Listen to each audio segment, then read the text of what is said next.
Dime, bebé. ¿Cuál fue la primera película que recuerdas que te levantó acá un deseo? Pasiones extrañas. Pasiones extrañas. Cosas Algo de fuera mujer. de la norma. Ok. Un sentimiento que aquí dices, ay, güey, ¿por qué Que me dio la ñañara, pero sexual. Pero sexual. No, la ñañara está feo, güey. La ñañara es un calambre en No, el... ¿En dónde? Güey, según yo... No, verga, ¿dónde? ¿Ya lo habíamos discutido alguna No vez? sé, güey. Según yo, por ahí vi, seguramente por ahí Sí. es TikTok, Sí. que Fuente. la ñañara es un calambre en la coliflor. No mames, no Ajá, sabía güey. eso. Entonces, no, Para, yo ese soy no. ñañara, pues ¿por qué no? Pues el... ¿Qué tal si me dio la ñañara del comezón año, o algo ahí? No, es calambre, güey. ¿A quién le gusta un calambre? El hambre, O dice. sea, Calambre. calambre, Yo, güey. ¿el hambre? El hambre. En fin, el punto es que cuál me hizo sentir Sí. cosas. Ok. Ujú. Híjole, güey. Es que harta. Pero siento que una... Pero por primera vez. Ajá, No ¿qué sé dices? por primera, porque tú eres, güey, yo siempre voy a admirar tu memoria, güey. Yo no sé nunca mis primeras veces de nada o de casi nada, Pues güey. no tenía tantas, por eso me acuerdo. Pero siento que la que me dejó impactada fue Mulholland Drive. Ah. La primera vez que vi Mulholland Drive, yo estaba de que, güey, pero ¿por qué estoy de que mojada? Ya sabes, cabrón, güey, me prendió muchísimo esa película, güey. Siento que aparte es un gran referente de un vínculo como lésbico en el cine, muy ¿no? explícito. Muy, sí, muy explícito. sí. Entonces, pero algo de la dinámica de esos dos personajes me pareció sumamente erótico, güey. Porque estamos de acuerdo que hay películas que son mucho más explícitas que Sí. Mulholland Drive. O sea, es explícito en el deseo de las dos protagonistas, pero no es explícito en las escenas sexuales. Claro. Y aún así, aunque no fue tan explícito como otras películas, hay una sensualidad y un juego como de seducción y de inocencia entre ellas dos que me dio mucha cosa, güey. Muy bien. Mucha cosa buena, pues. Me parece Tú, una güey. gran referencia, güey. Una Sí. gran Es que es una gran película también. Sí, también es Y una que, gran película. que siento que que no, el capítulo no va a ir de ese debate, pero también es un buen debate porque no sé si Mulholland Drive es una película de terror. O sea, es difícil Sí, con él, no ¿no? la catalogaría como Em, tal vez, sí. Entonces es extraño porque es una película muy rara, pero pues la quise meter aquí. Ujú, Es que muy Lynch bien. en general Sí, es raro, ¿no? Es raro, Entonces, sí. inclasificable. Sí, y como es inclasificable, se La mete en el metemos terror. total. Exacto. Pero sí es nuestra, güey. Yo digo que hay que apropiárnosla y ya. Bueno, pues al final nadie más se la ha peleado. Ajá. Entonces, no, pues no ya. veo a las personas amantes de la comedia diciendo Mulholland Drive es Ajá. comedia, ¿verdad? Sí, ¿no? Entonces, Sí. oye, güey, ¿y tú? Drácula de Coppola, específicamente la escena del hombre lobo. La vamos a poner por aquí. Sí, Espero que obvio. no nos güey. la Es que banen. no mames. ¿Por qué? Cuéntanos. Pues se me hacía como algo muy bestial, ¿no? Que justamente siento que este tipo de criaturas pueden hacer física esa bestialidad que luego uno puede llegar a sentir, ¿no? Ok, me encanta. Pues sí, ahí fue cuando dije, ¿Cuántos años tenías? ay, no sé, como 13, 14, uno así, sí. Ahí yo en impactada. Sí, güey, así de, ¿Y tú? ¿qué? ¿Ves? Esa Sí. es la ñañara, güey. Sí. No, pero no, güey, no es la ñañara. Ahora, bueno. No es para nada. Pero bueno, ¿por qué preguntamos ¿Por todo qué esto? preguntamos Y esto? pues es que yo tenía muchas ganas de que hiciéramos un episodio de queer, horror queer, Sí. ¿no? No lo hicimos para junio, porque tal vez no queríamos vernos tan novias. O nada más fue porque yo estuve súper frita y tuvimos que posponer el episodio. Pero Pero bueno. vamos a decir que es porque nos quisimos ver únicas Y detergentes. Claro que sí. En realidad creo que fue porque me quedé todavía con ganas de hablar de Hellbent en nuestra watch party para los Patreons de junio, Sí, justamente. sí, sí. Como que me quedé con muchas ganas.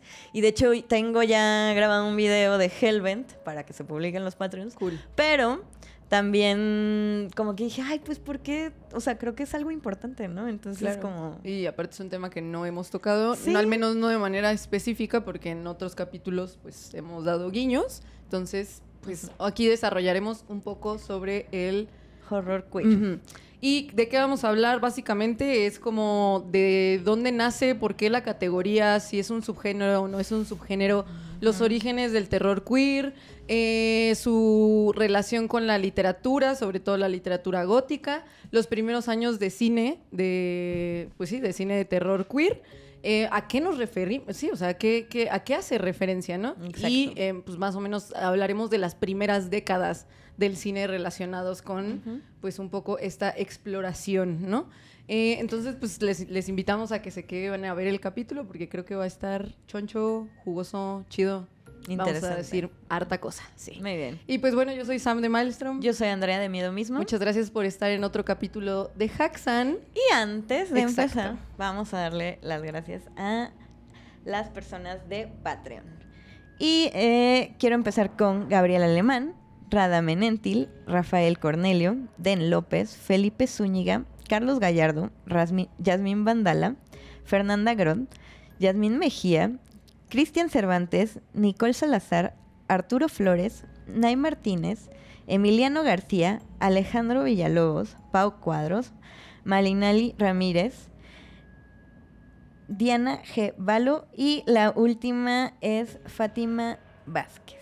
Perfecto. Muchas gracias a todas las personas. Ya saben que las mencionamos. Estas son las personas que ahora son parte de nuestro grupo de Patreons. Estamos muy contentas. Si ustedes no saben cuáles son las ventajas y beneficios de ser nuestro Patreon, pues está siempre el link acá abajo. Ya saben que son Watch Parties, Telegram. Estamos tratando de estar en contacto con nuestro grupo todo el tiempo. Así que, pues muchas gracias como siempre a nuestros Patreons. Y pues nada, vamos a empezar a darle con todo el capítulo. Muy bien, qué emocionante. Y bueno, a ver, yo quiero partir de la primera parte de lo que vamos a hablar, que es la segunda parte de lo que vamos a hablar, que es el horror queer, ¿no? Ok. ¿Qué es queer? Ok. Y les traigo varias cosas de queer, ¿no? Para empezar, quiero que quede claro que ahorita estamos partiendo desde la premisa de que todo el cine de terror, absolutamente todo el cine de terror, es queer. Ok. Pero no todas las películas o las historias de terror hablan de personajes que pertenezcan a la comunidad LGBTQ+, ¿no? Okay. Entonces, eso, tenerlo presente, es sumamente importante. Entonces, bueno, a ver, vamos a empezar. Vamos a hablar del origen de la palabra. Según Internet, el origen de la palabra por primera vez está en el Oxford English Dictionary. Okay. En 1513. ¡Órale! Ajá, o sea, sí tiene ya bastante tiempo. Entonces, no saben muy bien de dónde viene el origen, pero hacen una comparación con la palabra alemana Queer. Ok. Ah, tenemos un Patreon que está en Alemania, entonces tal vez que nos diga cómo utilizan esa palabra día a día, okay, ¿no? okay. O sea, si todavía la siguen usando, porque yo estoy segura de que hay un montón de expresiones que nosotros ya no usamos, desaparecieron, ¿no? Exacto. Entonces, esta palabra significa torcido, distinto, peculiar, digamos, ¿no? Entonces, nombra todo lo que no va en línea recta. De algo así. Cool. Exacto. Entonces, de hecho, en algún momento la palabra fue asociada con billetes falsos. Okay. Que eran billetes queer. Queer. Ajá. Pero se escribía cool. Exacto. Entonces, bueno.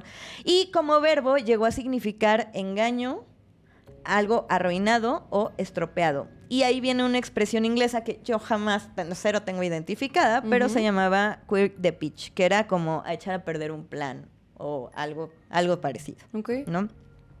Entonces, bueno, la primera evidencia escrita que se conoció que le dio un sentido ya homosexual aparece en una carta en 1894. Ok. De John Douglas. Y esto es lo que quería hablar. En Hellbent, yo les platicaba que... Pero da contexto un poco para la gente que no sepa qué es Hellbent. Ah, claro, perdón. Sí, es cierto, se me olvida. Sí, porque de hecho es una película que yo creo que casi nadie ha visto. Sí, es cierto, ¿verdad? Muy desconocida. O sea, de hecho, hasta que tú la trajiste a la plática, yo supe de ella. ¿En Imagínate, serio? sí, güey.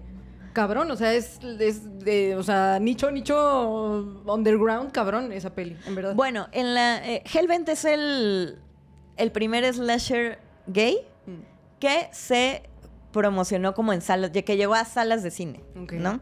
Había otros anteriormente. Pero bueno, cuando estábamos platicando de esa película, justo les hablé de esta parte, que hay en esta parte se refería a un grupo de hombres homosexuales que estaba incluido Oscar Wilde, y los menciona como snob queers. Entonces, estas cartas, o sea, el pedo es que estas cartas se leen en el juicio de Oscar Wilde. Exacto. Cuando era un momento en donde, no sé si era el gobernador, por aquí lo traigo, era pues un gobernador que, porque la sodomía no era, estaba penalizada, pero no era castigada, digamos. No se llevaba a juicio y no se dictaba una sentencia. Claro. Pero, según las leyes, sí estaba penalizada. Okay. Imagínate, güey. Y entonces, cuando leen todas estas cartas, pues este güey quería poner a Wilde como ejemplo. Exacto. Qué fuerte, güey. Fuerte. Porque al final, o sea, qué loco que un escritor tan relevante sea justo de los primeros donde hay una evidencia escrita que se le llama que le dicen con una connotación homosexual. Claro. ¿No? O que ya está asociado con el término queer específicamente, ¿no? Exacto. Y aparte recordemos que Oscar Wilde en su momento sí recibió una sentencia que justo fue sí. a trabajo forzado. Entonces, ¿cómo sigue? Sí, no, o sea, al final de cuentas fue una condena. Exacto, y porque se quería poner un ejemplo, básicamente, ¿no? Pero bueno, quiero leerles un poco porque me surgió la duda de en qué momento la homosexualidad empezó a ser castigada, mal vista, ¿no? Porque tenemos registros de muchísimas parejas. Justo en la investigación decía que había una pareja en Egipto que fue la que encontraron, creo que 2500 años antes de Cristo, que fue la que encontraron en una tumba, eran dos masculinos agarrados de la mano con las narices juntas. Y que esa forma en la que estaban enterrados solamente se reservaba para parejas románticas. Ok. ¿No? Entonces, o sea, 2500 años antes de Cristo, güey, esto era común, ¿no? Okay. No era mal visto. Hasta que en el año 305 después de Cristo, sí, con el rise of the Christianism, fue que empezó a ser penado. Ok. Qué cabrón, ¿no? Sí. Y aparte está súper bueno el dato de lo de Egipto, güey. O sea, lo de la tumba esa. Me dio mucha ternura, güey. Me dio mucha ternura. Sí. No sé si vas a seguir diciendo algo sobre qué es lo queer. Porque creo que también una parte importante es justo saber que ni en su raíz, ni en muchas de las maneras en las que se utiliza el término, es que queer equivale necesariamente a homosexual. Exacto. ¿No? O sea, no es equiparable y no significan lo mismo. Entonces, también eso es una de las razones por las que creo que el término para el terror no es terror homosexual, por ejemplo, ¿no? Sino es terror queer. Porque es un abanico mucho más grande, porque no habla solo sobre probablemente como diversidades en los deseos sexuales, sino también diversidades en las identidades y en las como cuestionamientos que tienen que ver con género.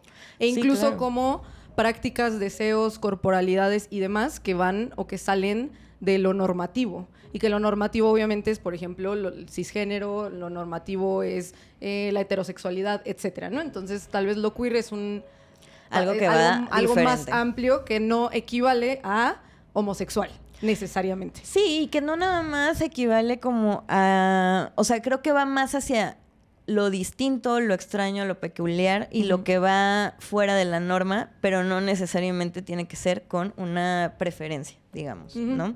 Sí. Que por eso estoy de acuerdo en cuando dices no puede ser terror homosexual o terror queer, no necesariamente son lo mismo, ¿no? También tiene mucho que ver si tienen un protagonista o la historia de qué trata. O sea, sí abarca muchas cosas, pero no necesariamente tiene que ver con la salida del closet o qué se siente, ¿no? Etcétera. Ok. Bueno, y lo único que quiero terminar de decir sobre lo queer es que todavía en los 80 fue denominado como un insulto queer y hasta los 90 con un grupo de personas en Nueva York se llama Queer Nation. Ajá, Queer Nation. Fue que agarran este término y lo resignifican con el lema We are here, we are queer, get used to it.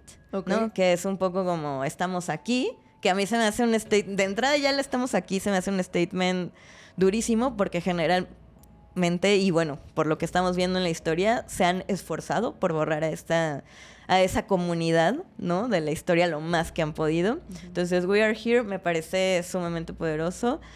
We Are Queer, ¿no?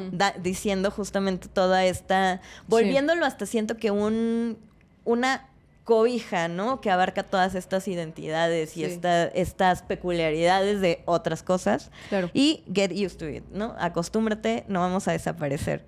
Siento que bueno, justo es tan poderosa esa frase que él lo empieza a resignificar justo para que se vuelva el cobijo de la comunidad.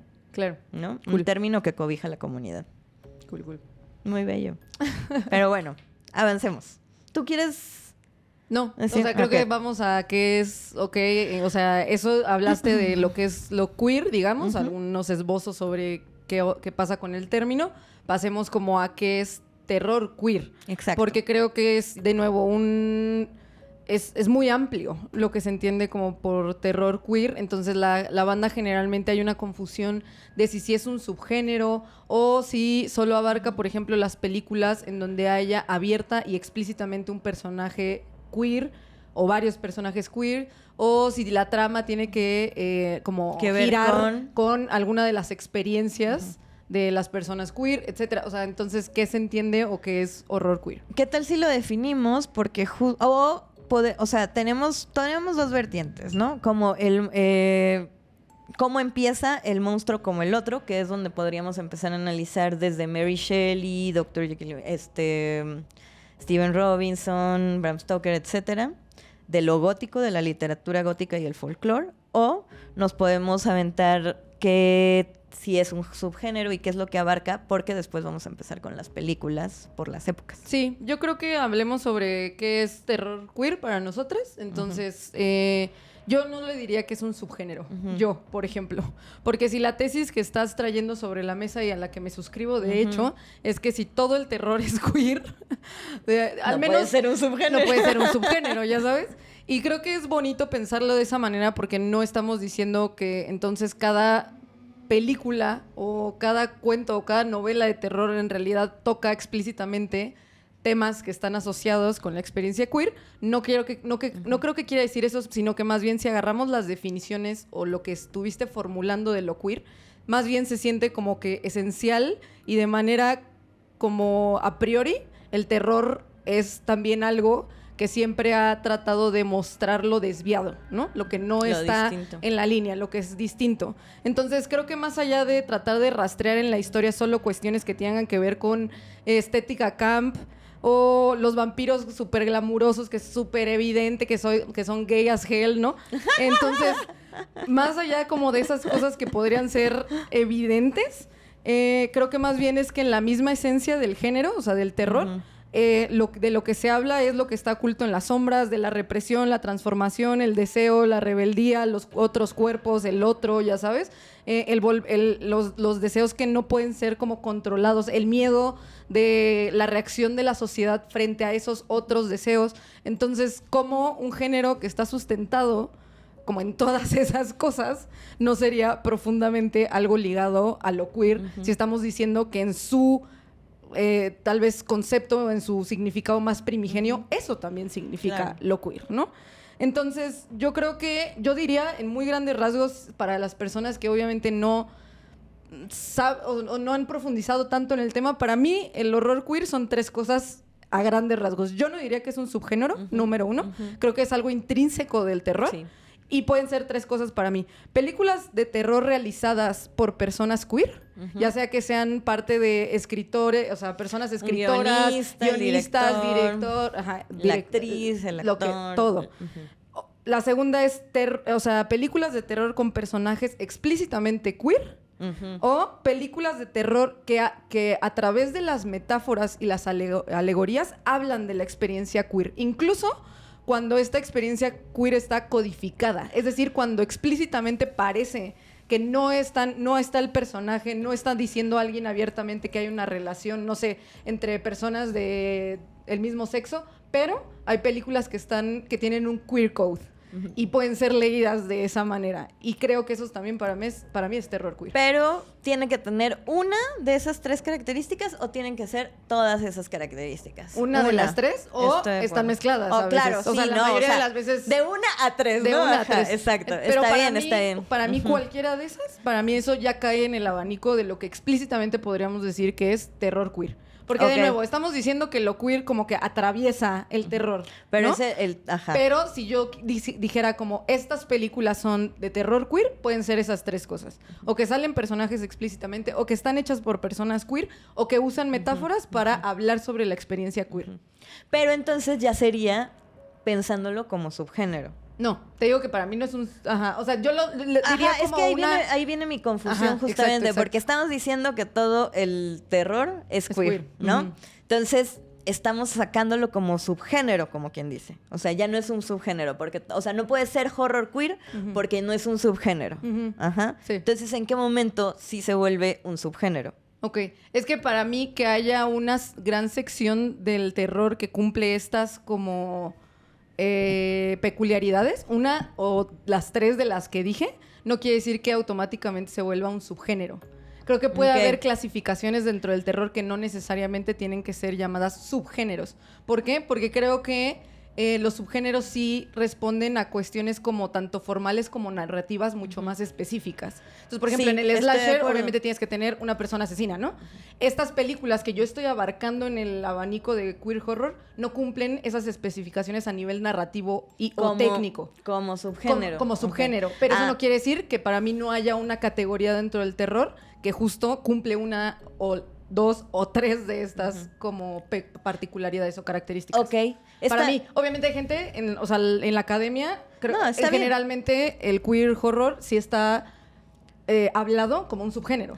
Para mí no lo es. Pero yo creo que ahí entra justo una evolución que nos estamos a la que nos estamos enfrentando viviendo ahorita. Que empieza a haber historias de personas de la comunidad que viven una historia de terror, ¿no? Y que son protagonistas de esas historias. Creo que esa sí podría ser un subgénero, no sé si... Exacto. A eso voy, ¿no? Sí, entonces, tal vez yo hablo en su... No, estoy súper de acuerdo contigo, estoy de acuerdo totalmente con lo que estás diciendo, o sea, el pensamiento, yo concuerdo, solo estoy diciendo que desde ahí, a partir de ahí, siento que ya nos estamos dirigiendo a un punto en donde el horror queer o el queer horror o el terror de la comunidad LGBTQA+, va a empezar a ser distinto a lo que nosotros ya estamos estudiando. Sí. No, de hecho yo creo que ya está. O sea, yo estoy de acuerdo. Sí. O sea, creo que coexisten las dos cosas que estamos diciendo, que es... yo también estoy súper de acuerdo contigo. Creo que más bien ya pensándolo y tomando en cuenta lo que acabas de decir, obviamente hay un subgénero queer en el terror, que justo yo diría que más bien está compuesta por estas películas en donde los personajes son abiertamente queer y el terror gira en torno a específicamente experiencias que tengan que ver con lo queer. Entonces yo sí diría que, o sea, cambio de parecer en este mismo momento que estamos hablando. Yo creo que eso sí ya es un subgénero y que no es tan nuevo. Obviamente últimamente se ha visto como más, ¿no? O sea, como que es más evidente, pues por películas que ya son explícitamente indagaciones directos en eso. Pero creo que hay algo en la historia como de la evolución del queer horror, que hay una gran parte en donde me parece como inclasificable, que yo no sé si le diría como que es un subgénero, no sé si me explico. Que es un poco lo que platicamos en su momento y por favor les invito a verlo en nuestro episodio de I Saw the TV Glow, ¿no? También teníamos como mucho este debate en donde decíamos, bueno, es que no necesariamente es de terror, pero es tan rara y tiene elementos terroríficos y entonces la gente la avienta al terror, ¿no? Sí. Quien no haya visto I Saw the TV Glow, por cierto, por favor, peliculón. Sí, y aparte fue uno de los primeros episodios de Haxan. Sí, güey. Como fue el segundo, tercero, una cosa así. Wey, y me encanta, Qué hermoso, güey. Yo no lo he vuelto a ver, pero... Y me encanta porque además cuando vimos esa película fue que decidimos hacer el podcast. Eso fue muy tierno. Ay, ya pues. Ya avancemos. Bueno, para mí son esas particularidades. Muy bien, me gusta. ¿Y por qué creo que hay que tocarla así, güey? Porque justo para entender, creo yo, el origen y los primeros años de evolución, al menos en el cine, de las narrativas o de las lecturas que tienen que ver con lo queer en el terror, tenemos que recurrir a esta cosa que dije que es la tercera cosa que para mí es importante, que es el terror que utiliza metáforas para hablar de la experiencia queer. Entonces, obviamente, en las primeras décadas, sobre todo si estamos hablando de los 20, 30, 40, es muy probable que las narrativas no fueran explícitas al respecto. Claro. Entonces, tienes por ahí películas de Frankenstein, tienes Drácula, tienes Dr. Jekyll y Mr. Hyde, que ahorita vamos a ahondar un poco en ellas, pero que de entrada una persona podría decir como, esas no son películas de terror queer, o sea, ¿de qué estás hablando? ¿Por qué sería queer, no? ¿Por qué sería queer si no hay dos vatos besándose en pantalla? Claro. Pero eso no quiere decir que no haya sido recuperada por las comunidades para leerlas desde una posición de decir, claro que esto es relatable y me relaciono de alguna manera con esto que está apuntando directamente a mi experiencia como persona queer, ¿no? Que al final de eso se trata el cine. O sea, Claro. creo que no podría ser diferente como la experiencia de contar este tipo de historias si tú no las puedes adaptar a tu propia a tu Claro. experiencia personal, ¿no? Y mi pregunta sería, que creo que es un poco también la tesis del documental del que hemos estado hablando. Es que no hemos dicho Ok, eso. perdóname. Entonces, ahorita vamos a hablar sobre un documental, pero un poco la tesis creo que tiene que ver con el hecho de ¿a quién carajos? O sea, mira lo que estás diciendo, que es, obviamente, el cine, como cualquier otra expresión artística, lo que busca es, de alguna manera, relacionarse con el sujeto. O sea, de alguna manera tiene que tocarte y atravesar, de alguna manera, alguna experiencia, ya sea muy específica o muy universal, para volverse Para relacionable, tocarte. ¿no? ¿A quién verga le podría hablar el cine de terror con lo que está diciendo, güey? Si no fuera la banda Al otro. menos... Ajá. O sea, la banda menos normativa, güey. Claro. ¿Ya sabes? O sea, ¿de qué otra manera podríamos haber leído las películas de los 20, 30, 40 si no fueran a través de códigos queer muy cabrones? Porque ¿de quién más? Aquí, ¿quién se podría haber relacionado más con el monstruo, güey? Con lo desviado, con lo rechazado por la sociedad. O sea, ¿quién si no son muchas veces las minorías, güey? Las mujeres, las personas negras, las personas queer. O sea, obviamente atraviesan de muchas otras maneras el terror cuando están en ojos de esas personas que justamente han vivido en carne propia lo que significa ser experimentado en sociedad como un ser repugnante, probablemente monstruoso, o sea, desviado, fuera de lo natural. Entonces, ¿a quién más le hablaría el terror? Creo que por eso estamos diciendo que en sus entrañas el terror es queer. Claro. Porque no le estamos hablando a las personas más dentro del sistema, güey. No, y de hecho ahí mismo justo alguien menciona y dice, es que el terror incomoda a las personas adecuadas. Y quienes están más acostumbradas a estar incómodos Claro. que esta comunidad, ¿no? Y tú dices, claro, pues por supuesto, ¿no? Me encanta. Y bueno, al final ese es el cine. O Sí. sea, ese es el cine. Me acuerdo que, por ejemplo, con la película, no sé si la ubican, la película Luca, que hubo una No la vi, polémica. pero obvio, la de yo no Disney. la he visto, yo no la he visto. La de que se convierten como en peces. Como hombre pez, ¿no? Como el monstruo de la Por Laguna cierto, Negra. perdón, Ajá. quiero hacer una pausa rapidísimo, no pierdas la idea, porque Mon ama a Luca, güey. Ah. Y quiero, porque el otro día Mon me reclamó, güey. ¿Qué se arregla? ¿Me reclamó?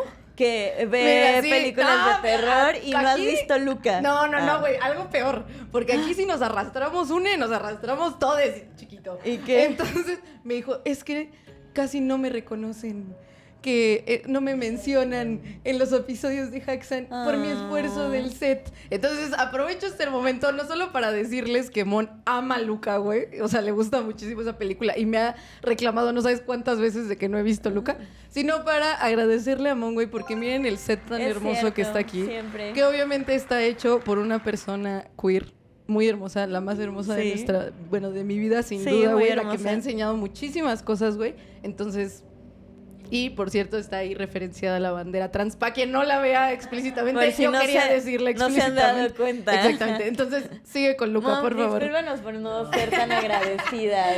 Es que, güey- Perdónanos, la verdad. Espera, perdónanos.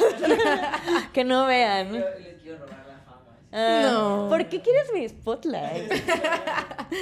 Ay, Karen, tú decides qué de esto sí se pone, qué no se pone. Pero bueno, hubo una polémica muy grande porque justamente había como estos enfrentamientos súper comunes de internet en donde se discutía si se había hecho o no referencia a una experiencia homosexual de un coming of age, pues son niños, ¿no? Entonces que se den cuenta de que si se gustan o no se gustan. Y había este debate porque muchos hombres cis decían, pues es que yo lo veía como mi amigo. Y entonces yo pensé... Y tú, yo, gaydar. Eres gay. Y luego estaba la comunidad que decía, claro, yo me sentía así porque me gustaba y no me atrevía a decirle, ¿no? Claro. Y entonces al final, eso es el cine, güey. Eso es el cine. No es que uno o el otro en estos casos, sino que es para que tú te identifiques como en esa situación. Por muy queer o no que sea, para que tú te identifiques. También creo que eso hace una buena historia. Claro. ¿No? Al final. Pero sí, estoy súper de acuerdo. Y también de todos modos tenemos todo este universo de películas que sí se han hecho explícitamente representativas, ¿no? Y que han nacido como del corazón y del esfuerzo de muchas personas creativas queer que han dejado plasmados también en el terror sus preocupaciones y sus miedos y sus experiencias y sus dudas y sus ansiedades y lo complicado y violento que es a veces, por supuesto, solo ser en este mundo, ¿no? Que al final yo creo que justo eso es una de las cosas que hace muy bien, hablando de las cosas que hizo mal y de las que hizo bien el documental, que al final bueno, pero estamos hablando, sí. estamos hablando porque para este episodio nos preparamos con el documental de Queer of Fear. Queer for Fear, ¿no? Queer for Fear, sí. Exacto. Queer for Fear, que es el documental de Shudder. Es una miniserie de 4 episodios y donde justamente hacen esta investigación de el horror queer, claro, ¿no? Y yo quiero recalcar, antes de que sigas avanzando, que obviamente es uno de los materiales que revisamos, pero yo quiero decir que Andrea revisó muchísimos materiales para este episodio, entonces no nada más es una recopilación de lo que ustedes pueden ver en ese documental, que sin duda yo sí se lo recomendaría a la gente. Sí. Estamos hablando que tiene áreas de oportunidad. Exacto, yo creo que esa es la crítica justo. Sin duda creo que como material introductorio está para excelente. Las personas que no saben o no conocen tanto la historia de la relación entre lo queer y el terror, creo que es un muy buen material. Sí. Pero, Andrea, obviamente, vean los apuntes. Trae todo un cuadernillo, se va a echar un ensayo. No vamos a alcanzar. No. Es un ensayo. Sí, es un ensayo. Me encanta, güey. Fíjate. Entonces, bueno, pues vamos a avanzarle. En el documental de Queer for Fear. Ya se me olvidó. Me encanta, güey. Ya se me olvidó qué iba a decir del documental. No, que buscan el origen justamente de este tipo de cosas que tú estás mencionando, de las 3 características que debe de hablar de la experiencia queer, okay, de una manera ya codificada, explícita, etcétera, pero debe de una persona que forma parte de la creación, tiene que ser queer. Sí. ¿Y cuál era la tercera? Uno o varios personajes que sean explícitamente como queer. Explícitamente, ¿no? Y creo que eso también es muy importante. Pero en el documental rascan justamente este tipo de cosas y es cuando empieza a identificarse de que es la historia del cine en general, pero del terror. Claro. Es más queer de lo que todo el mundo traía en la cabeza. Porque, ¿sabes qué? Creo que aquí, si tú ya no tienes algo que decir al respecto, podemos entrar a los orígenes. Claro. Porque a mí lo que se me hace muy cabrón, y yo soy muy intensa al respecto, es que a las personas, no porque lo estén negando de alguna manera como, no sé, como mala, pero se nos olvida mucho que al final no es necesariamente solo eso que es tan obvio de cómo no vamos a recuperar historias icónicas, que son la génesis de monstruos icónicos, por ejemplo, sino que también tiene que ver con la misma génesis y las mismas raíces de la literatura específicamente gótica, güey. Porque en su nacimiento la literatura gótica, que obviamente está un poco en este como vaivén del siglo XVIII, XIX, estoy diciendo una barbaridad, porque obviamente en historia de la literatura es un tiempo mucho más específico. Entonces, por favor, ñoñes de la literatura, estoy haciendo un stretch para que esto se vuelva un poco más pop. Entonces, obviamente, esto empieza como un susurro dentro de la literatura gótica. ¿Por qué estoy diciendo esto? Porque una gran parte de la literatura gótica también está relacionada con la época victoriana. No toda, pero una gran parte sí. Y no solamente en la época victoriana, en muchas de las épocas de entre el siglo XVIII y XIX, era peligroso, incluso ilegal, hablar abiertamente de muchas cosas que obviamente a las personas que escribían en ese momento les interesaba, que tiene que ver de nuevo con la otra identidad, con los deseos reprimidos, con la sexualidad desviada, el mismo problema. el mismo problema. Sí. Y qué es lo que empiezan a hacer es que la literatura gótica abraza todas esas cosas. ¿Cómo las vamos a meter si no son historias creepy? ¿Cómo las vamos a meter en la literatura si no son historias que desafían en realidad como los modelos más tradicionales de sistemas de pensamiento? Eso es lo que abraza la literatura gótica. Entonces me gusta mucho.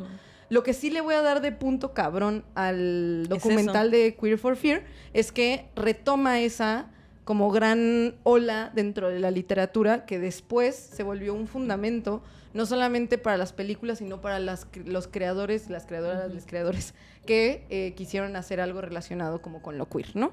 Entonces yo creo que está bueno empezar a hablar acerca de la literatura. ¿Estás de acuerdo con eso? Claro que pues al final la reina del queerness fue Mary Shelley, güey. Ok. Que igual aprovecho, si no han visto nuestro episodio de Frankenstein de Guillermo del Toro, Sam se avienta ahí toda una cátedra sobre Mary Shelley y su monstruo. Ajá. Pero me parece que al final digo, cada quien tiene su opinión, güey. Claro. A mí me gustó. A ti no te gustó, Sí. O sea, No, y aparte, esa fue una carta de amor a Mary Shelley de mi parte. Sí, más allá, o sea, sí, ya Guillermo del Toro ya no me importaba en ese capítulo. Para mí era un capítulo de Mary Shelley, que fue lo peor. Que a lo que voy es que al final todos tenemos derecho a tener nuestra opinión, claro. Siempre y cuando escuchemos toda la materia que puedes dar, ¿no? O sea, que me parece que es súper interesante al Muchas final. gracias, bebé. Entonces, sí. Y yo también estoy de acuerdo y ahorita hablamos un poquito de Mary Shelley porque obviamente no voy a Tenemos decir... que- ajá, claro, no no te vas a aventar no me ese voy a aventar episodio. una hora hablando de Mary Shelley. Por favor, en serio, vayan a ver el episodio de Frankenstein porque creo ahí que sí te nos echamos avientas 2 una gran horas hablando conversación. de Mary Claro, Shelley. pero antes, obviamente recordemos que las raíces de la literatura gótica de 1790, 1890, por ahí, sí tiene un montón, o sea, muchas fueron escritas específicamente por personas que fueron queer. ¿Y cómo llegamos a eso? Obviamente en ese momento no eran abiertamente. Tenemos casos muy, muy aislados como Oscar Wilde, que aparte obviamente ya no se consideraba eso literatura gótica, número uno. Número dos, ya, o sea, eran muy pocas las personas que abiertamente, o sea, que públicamente se supo que eran personas queer. Pero hay muchísimos estudios, sobre todo biográficos, ¿no? Que sí relacionan a varias de las figuras más importantes de la literatura gótica, que sí, de alguna manera, eran como personas queer, ¿no?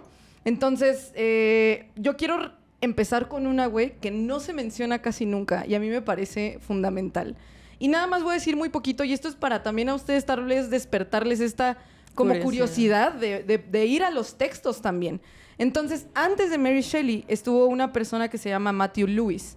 De Matthew Lewis se habla muy poco, güey, porque de hecho sus escritos o su libro, el más representativo para mí podría ser, se llama El monje.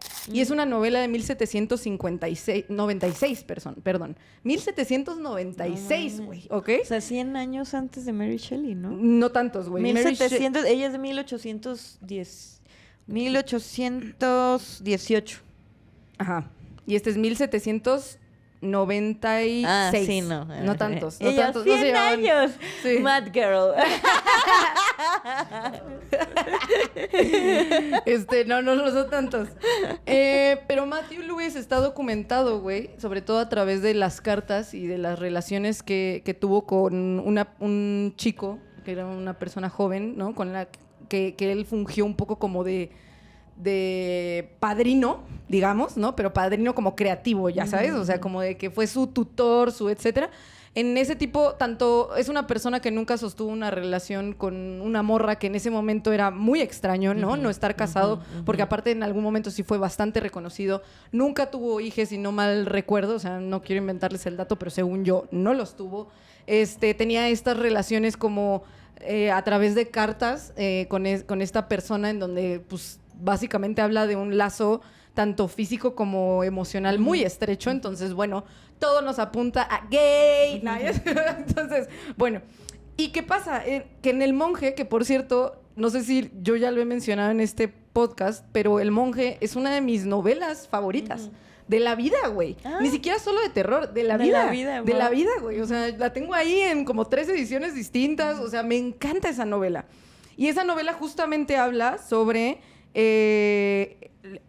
sobre un monje que tiene una sexualidad sumamente transgresiva, güey, y unos deseos sexuales reprimidos fortísimos que van haciendo estragos a donde quiera que va. Y me gusta un chingo porque en realidad habla, o sea, creo que lo queer dentro de la novela del monje se puede ver en 2 cosas sumamente específicas y que sí pasan de manera explícita en la novela. Uno es la ruptura de las normas de género, güey, porque uno de los ejes... en la historia pasan muchas cosas y esto no es un capítulo sobre el monje, güey, entonces voy a ser muy breve. Pero entre muchas de las historias que van pasando, hay un personaje que se llama Rosario, güey, que es un joven, un chavillo, por quien el monje desarrolla un profundo afecto, pero obviamente esos afectos van como siendo insinuados que de nuevo traspasan este límite de lo que alguien podría decir, pues solo era su amigo, ¿no? O sea, ahí hay un deseo que va y viene del lado del monje, y más adelante se revela que Rosario en realidad es una mujer que se llama Matilda, que estuvo toda la novela disfrazada. Sin embargo, la intimidad emocional y física entre ambos, entre el monje y el otro, empieza cuando el monje sigue creyendo que Rosario es un hombre. Entonces, el monje en realidad no hace distinción dentro de la novela. No es una cuestión de a mí solo siento unos deseos desenfrenados que de por sí ya es llamativo y ya es polémico y ya es controversial que un monje estuviera desarrollando, tuviera esos deseos por una morra, ya sabes, mucho más con un personaje como Rosario, que termina siendo un personaje de género fluido, porque a pesar de que no se dice tal cual como qué termina siendo dentro de la novela, y eso también está súper padre, porque no se delimita como... Incluso, no sé si voy a decir una barbaridad, pero podría ser hasta un personaje como no binario en esa novela, no lo sé. Pero esa es una de las partes. ¿Me querías comentar algo? No, nada más te iba a comentar que me parece... bueno, que acabo de ver justo una entrevista que le hicieron a Tilda Swinton y justo decía así como de, güey, a veces no es necesario ni siquiera, ¿no? O sea... Sí. No sé por qué perdemos, ella decía, no sé por qué perdemos tanto el tiempo tratando de ponernos una etiqueta o de definirnos. Obviamente ella lo habla desde su privilegio, claro, porque pues seguramente nunca se ha tenido que enfrentar a pues a todo lo que se enfrentan muchísimas personas, porque también el dinero pues siempre hace la diferencia, ¿no? Entonces, esa discriminación, esa brecha de discriminación pues está además. Sí, pero me gusta me gusta ese mundo que plantea en donde... Por ejemplo, ahorita que estás diciendo, no sé si estoy diciendo una barbaridad, que mucha gente estoy segura de que te diría, ay, cómo no sé qué, ¿no? Y solamente siento que el nunca abrirse a esa posibilidad es lo que justamente nos reduce de visión tal vez, ¿no? Sí. Estoy de acuerdo. Y la otra cosa, o sea, es que es eso, por favor, neta, chequen El monje, güey. Aborda otros temas de manera abierta como el deseo homoerótico, el travestismo incluso, la fluidez de género y sobre todo estar escribiendo eso a finales del siglo XVIII me parece sumamente sorprendente, cuando en Gran Bretaña ya era un delito estar hablando en literatura acerca de eso. ¿En qué época?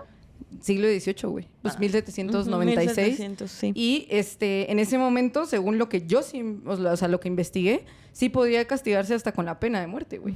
Entonces, obviamente, ¿qué es lo que hace Lewis en este texto? Aparte te digo que no es tan implícito como creeríamos, ya sabes. O sea, sí se la jugó. Entonces, aparte estás hablando que es un personaje que está mostrando estas conductas dentro de un entorno religioso, güey. Todavía peor, güey, ¿no? Fue sumamente como...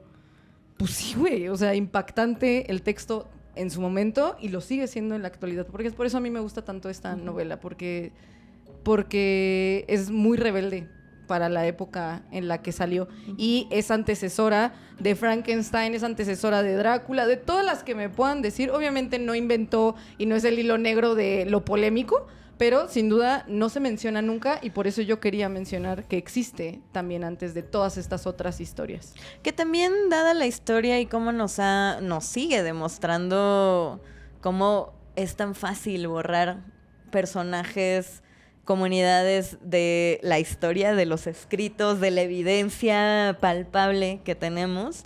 Digo, también... como que dices, es que este tipo de texto fue de los primeros, ¿no? O antes, y piensas, wow, si este texto sobrevivió siendo prohibido, ¿qué tanto no eliminaron, no? Claro. Sí, o qué tanto no se escribió también, ¿Qué tanto ¿no? no se escribió y se eliminó? O sí, porque qué tanto pues, sí se escribió y sí, se se quemó, fue. se Sí, sí, eliminó, sí. se penó, se Totalmente. desapareció, lo que quieras, güey. Totalmente. Lo que quieras. ¿Quién sabe de cuántas... ¿Quién sabe qué grave me parece eso? ¿Quién sabe de cuántas cosas se ha privado a la humanidad de al menos tratar de comprender Claro. por tal de... pues seguir ejerciendo control, ¿no? Sí, güey. Está muy cabrón. ¡Ay, qué feo, güey! ¡Qué cosa más fea! Y, güey, obviamente de ahí, pues podemos seguirnos un camino muy fructífero, porque aparte ve las personas que estaban escribiendo historias de terror en ese momento. Entonces tenemos por ahí, de nuevo, la siguiente, obviamente nos estamos saltando autoras, autores, todo, ¿no? Pues importantes entre autor y autor, pero, güey, pues estamos diciendo nada más los más representativos. Sí, porque además vamos a llegar hasta, o sea, en nuestro análisis no vamos a abarcar hasta la época actual. No. Entonces, sí, o sea, este capítulo seguramente va... Es introducción. Sí, es de introducción. Tendremos otros de terror queer.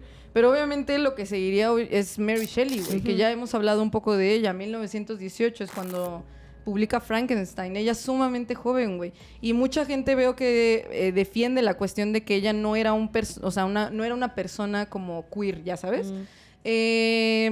Eso es un debate que también me parece sumamente estéril, güey, ¿no? Como de decir, si eres una persona creativa queer o no lo eres, para determinar también desde ahí cómo es el producto que tú desarrollaste, ¿no? O si Frankenstein puede ser leída desde lo queer, dependiendo si Mary Shelley era o no era. Sin duda, Mary Shelley era una persona que en su momento también creo que se salía de la norma de muchas maneras. Y esas normas, yo sí creo que una de ellas era la experiencia y la relación que tenía Mary Shelley con su sexualidad.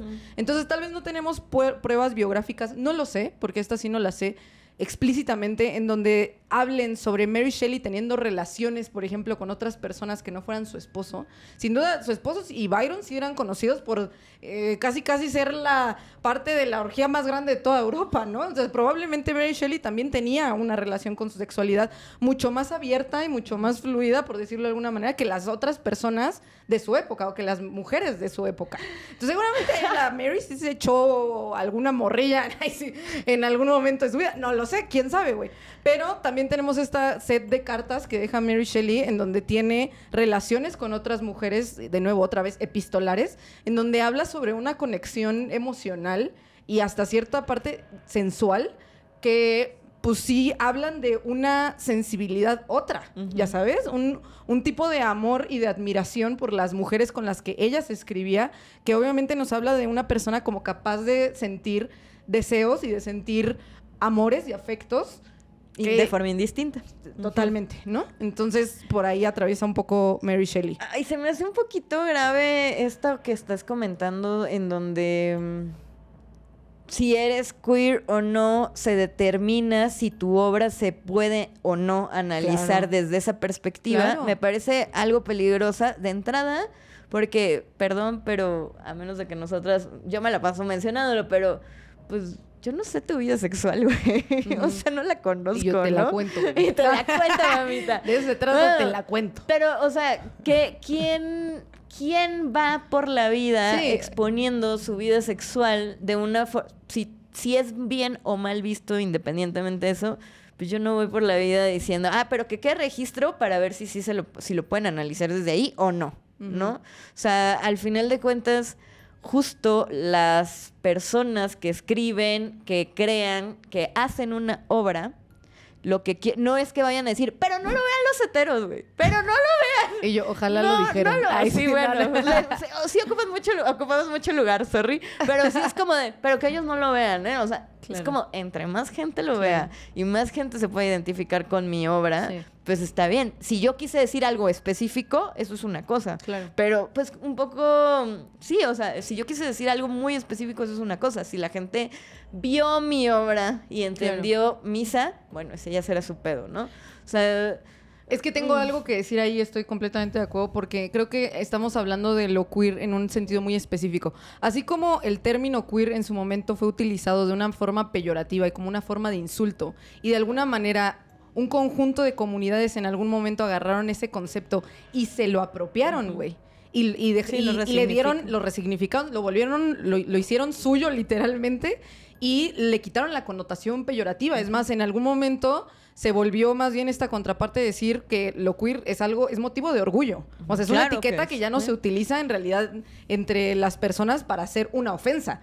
Entonces, siento que pasa exactamente lo mismo con las historias y con las películas que pueden estar dentro del paraguas del horror queer. Es decir, algunas no tienen que ser explícitamente, como te digo, de temas que tengan que ver con experiencia queer, no explícitamente, o que sus creadores, lo que sea, no sean personas como abiertamente queer, y aún así lo que hace que puedan estar dentro del terror queer es la lectura que le dan las personas queer a eso. ¿Cómo se apropiaron de algunas narrativas en el sentido de decir, esto, de nuevo, me atraviesa mis experiencias, me está hablando directamente a mí de alguna manera, véngase para acá. Entonces eso me parece muy chido, güey, de cómo a lo largo de la historia, muchas personas, güey, que pueden ser de muchísimas como gustos y de muchos deseos sexuales, güey, de muchas identidades, de lo que sea, pueden agarrar estas historias y decir como, no, güey, está bien, no importa si lo hizo una persona heterosexual o no heterosexual, eso no es lo que determina si esta historia, güey,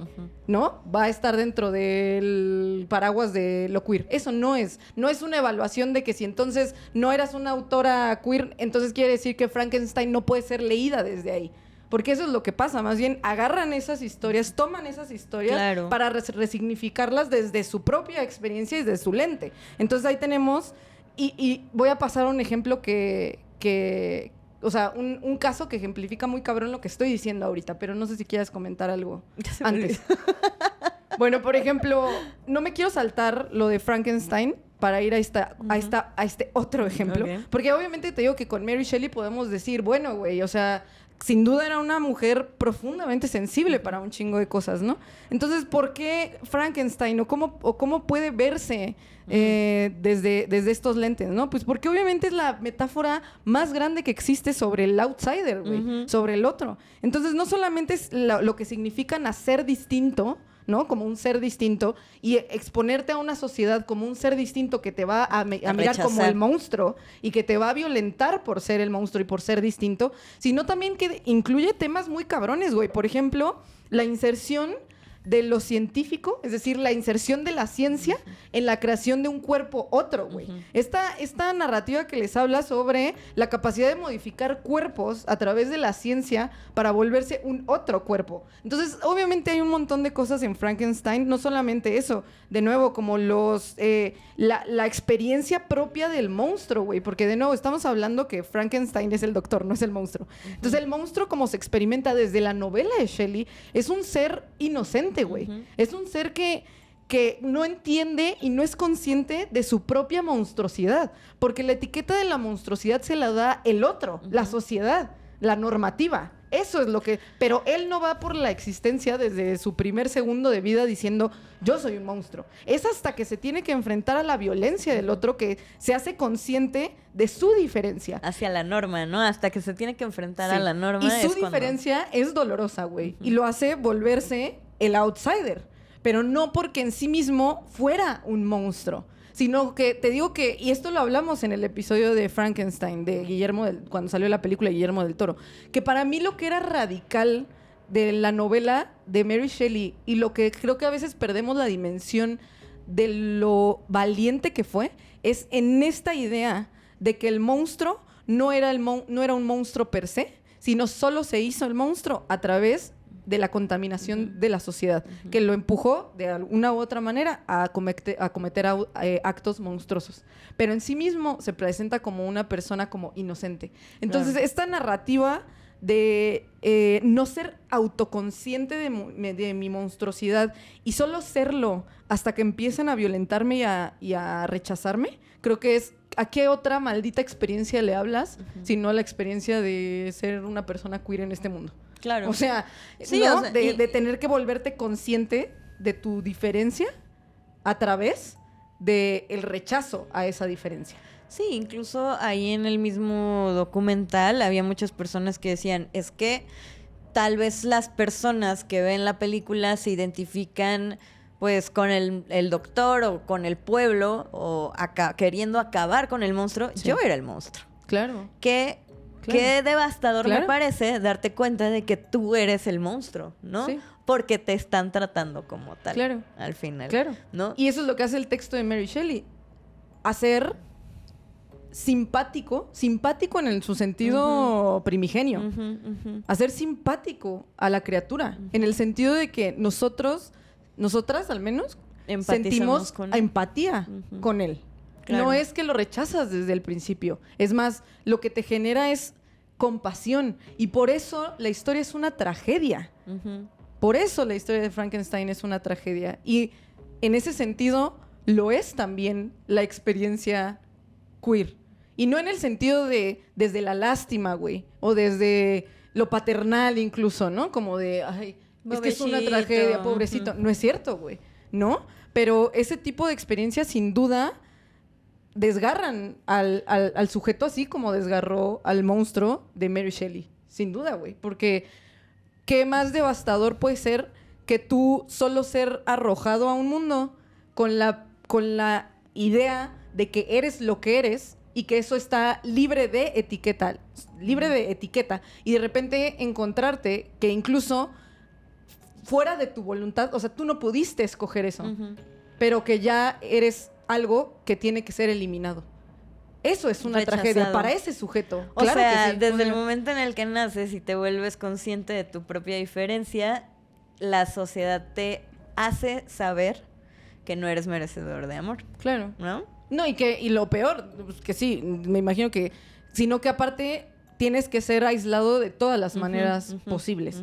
Por eso es tan dolorosa la historia de Mary Shelley. ¿A quién más le hablaría? Claro. O sea, ¿a quién, neta? O sea, esa es la pregunta de este capítulo para mí. ¿A quién más le hablarías? ¿A quién más le hablarías? Sí, eso es interesante. O sea, bueno, yo lo hubiera pensado como... Pues como también como de esta parte de la creación, que obviamente que lo tiene, pero sí, no sé a quién más, o sea, ¿para quién más podría ser? ¿A quién la atravesaría de esa manera, güey? O sea, a la gente que se siente diferente, no puede haber más. Justo al inicio estábamos mencionando que el cine de terror incomoda y es transgresor, y entonces ¿qué personas están más acostumbradas a sentirse incómodas, inseguras todo el tiempo? Bueno, pues sí, ¿no? O sea, ¿a quién más podría ser? Si se les ocurre... Pueden mencionarlo en los comentarios, ¿no? Y de ahí pasamos a la otra cosa que te digo, que es como, me parece muy estéril esta tal vez como discusión que tiene que ver con, vamos a ver quién creó este texto o quién creó esta película, y dependiendo de eso vamos a ver si la trama o la narrativa puede ser de que queer coded. Okay. Eso es sumamente, o sea, es una relación sumamente estéril, porque tenemos el caso, y el siguiente que yo traía es de Sheridan Le Fanu, que Sheridan Le Fanu en 1872 publica Carmila, que Carmila es el pinche texto por excelencia de vampirismo lesbiano. O sea, güey, Carmila es la madre de todas las vampiras lesbianas que han surgido alrededor de la fucking historia. Sí. Carmila es nuestra mamá, güey. Sí. Entonces, y Sheridan Le Fanu, no existe una sola prueba, güey. Una sola prueba biográfica. Los historiadores, las personas que estudian, nadie de que Sheridan Le Fanu fuera otra cosa más que un vato blanco cisgénero heterosexual. O sea, fue el más fucking hetero de su pinche de 1872, cabrón. O sea, no hay manera, güey. ¿Y qué pasa con Carmila? ¿Sabes por qué? Por favor, si no han leído Carmila, no sé qué carajos han estado haciendo todo este tiempo. Vayan a ver Carmila. Vayan a leer Carmila. Aparte, les estoy diciendo que Carmila se publicó, creo que 25, 24, 26 años antes de Drácula. Entonces, así, para que las personas que crean que obviamente Bram Stoker fue el creador del vampiro, no pasa nada. Obviamente no. Hay una tradición de vampirismo sumamente larga que Sheridan Le Fanu también recupera. ¿Qué pasa en Carmila? Básicamente se trata de una condesa, si no estoy... Creo que sí es la palabra correcta. ¿Duquesa? Sí, creo que sí. Que se relaciona con otra... O sea, que es acogida como por una morra. Y que básicamente muestra ella pues unos deseos y un apetito insaciable por querer chingarse pues la sangre de esta morrilla, ¿no? Y pues como en cualquier historia de vampirismo, al menos de esa época, lo que tenía que hacer es que Sheridan Le Fanu no es que abiertamente escribiera una historia a favor de la comunidad LGBT, ya sabes. O sea, no es que abiertamente dijera, arriba las vampiras lesbianas, arriba el lesbianismo. Obviamente no, por el contrario. Carmila, como texto, de hecho, recurrió a la atracción de mujeres entre mujeres para presentar a Carmila como una figura depredadora y peligrosa. O sea, era en realidad un relato moral para decir, ve como este deseo, por ejemplo, entre mujeres, en realidad es un deseo depravado, es un deseo salvaje, es un deseo peligroso. Merece morir. Y en efecto, Carmila, bueno, en fin. Entonces, en el relato original, güey, el amor de Carmila provoca, por ejemplo, que la otra chava que se me estaba yendo el nombre, que es Laura, se consuma poco a poco, como pasa en casi todas las en todas las historias de vampirismo, ¿no? Que es esta mujer que está también, que recibe ese deseo como insaciable y que su cuerpo se va consumiendo poco a poco. ¿Por qué? Porque es la pérdida de la sangre. Con todas las connotaciones sensuales y eróticas que puede tener chuparle la sangre a alguien. Sobre todo si son dos morras, por ejemplo, Carmila y Laura. Es más, lo dije y se me antojó, pero fuera de eso, güey. Mi punto es, obviamente, por ejemplo, podrías decir, entonces, ¿por qué Carmila se volvió un relato tan importante a través del tiempo, güey? Si, uno, su creador era un vato profundamente heterosexual, y en segunda, si la connotación de Carmila es moralizadora, es decir, que está planteado como que ese deseo en realidad tiene que ser eliminado y erradicado porque es un peligro para la sociedad y sobre todo para las jovencitas decentes. Pues es que lo resignificas, ¿no? Exacto. Al final, o sea, así como la palabra queer empieza a tener un resignificado, justo creo que también viene incluso de una aceptación de, pues a huevo, soy el villano o la villana, pues jódete, ¿no? Te voy a chupar la sangre, entonces. Creo que también viene por ahí, ¿no? Creo que hay una parte de eso y hay otra parte que es ahí donde te digo que también es la manera en las que podemos recuperar esas historias para que se volvieran como terror queer. Tiene que ver con que yo creo que de una manera inconsciente y no muy adrede, Sheridan Le Fanu en este texto logra describir, güey, la atracción y el deseo de Carmila por Laura de una manera tan fina, güey, tan elegante, tan sensible, güey, con una dulzura, güey, y una pasión que te preguntas, uno, ¿cómo lo pudo escribir un vato hetero? Y la segunda es porque que creo que le regaló al mundo una de las descripciones de vampirismo entre dos mujeres más hermosas, poéticas y sensuales que se han escrito en esta maldita historia. Entonces no fue difícil agarrar Carmila y volverla un ícono del queer horror, güey, porque en realidad no sé si lo hizo en el fondo con esa intención o no, pero en las escenas y en las partes en donde se describe ese deseo por Laura están fuera de juicio. No hay un juicio al respecto. Sheridan no plasma como la crítica y la moralidad ahí. Lo plasma, por ejemplo, en el final, en cómo termina Carmila, ¿no? En cómo Laura tiene que ser rescatado de nuevo por su prometido, etcétera. Ahí lo plasma. Pero en las partes que tienen que ver sobre lo que ella siente, lo que Carmila siente, güey, son sumamente, poéticas, güey. Entonces fue muy fácil agarrar ese texto y decir, claro que sí, güey. Claro que ahí nos está representando a muchísimas personas, güey, sobre todo personas, o sea, a morras, o sea, lesbianas, ya sabes. Claro que agarraron ese texto y dijeron, esta es una maldita bandera, porque eso es lo que siento a veces por otra morra, güey. Eso es lo que descubrí en mi adolescencia o en mi juventud, güey, que me hacía sentir. Y que a mí también me dijeron que obviamente ese deseo era perverso, como el de Carmila. Pero también está toda esta otra cosa de ser descrito como un deseo hermoso y sublime que nos regaló Sheridan Le Fanu. Entonces te digo, no sé si lo hizo adrede o no, bueno, a ver, también hay gente, o sea, independientemente de si eres queer o no eres queer y etcétera, pues hay gente que escribe bien y lo tiene muy claro, ¿no? También tienen un poder con la pluma y con la prosa y la descripción que es inigualable y creo que más que si lo había hecho con intención o no, pues al final, pues no sé, o sea, siento que son cosas que no necesariamente, no son exclusivas de tu sentir en carne propia. O sea... No, yo lo digo por chiste, güey. Como de Sheridan Le Fanu te salió por el tiro por la culata, chico. Pero hay un montón. Eres un ícono o sea, queer, güey. También hay un montón... Hay como que siento que también hay un montón de cosas que... Justo hay una parte que yo creo que no la vamos a alcanzar a abarcar, pero hay una parte rápidamente que habla de cómo... los hombres hetero fueron los que empezaron con esta ondita de vampiras lesbianas. Total. Pensando que así las estaban sexualizando y resulta que se vuelve al final también un ícono queer, ¿no? Y de justo. Sí, entonces de poder, hay un montón de cosas que han sido así y han tenido un resignificado y la gente las entiende y las agarra como se le antoja, ¿no? Y eso, pues eso es lo valioso de la audiencia también. Claro. Que te digo que nada más lo digo porque siempre me va a parecer increíblemente cool, güey, es la palabra, de cómo, o sea, tenías un texto moralizante acerca del deseo entre dos mujeres y Carmila termina siendo un icono, güey, queer. O sea, solo me parece que hay veces que ese tipo de... pues no sé, de coincidencias en la historia son muy satisfactorias. Sí, así claro que Sheridan Le Fanu, donde sea que estés, muchas gracias por el vampirismo lesbiano. Y de ahí pues ya podemos terminar con Oscar Wilde.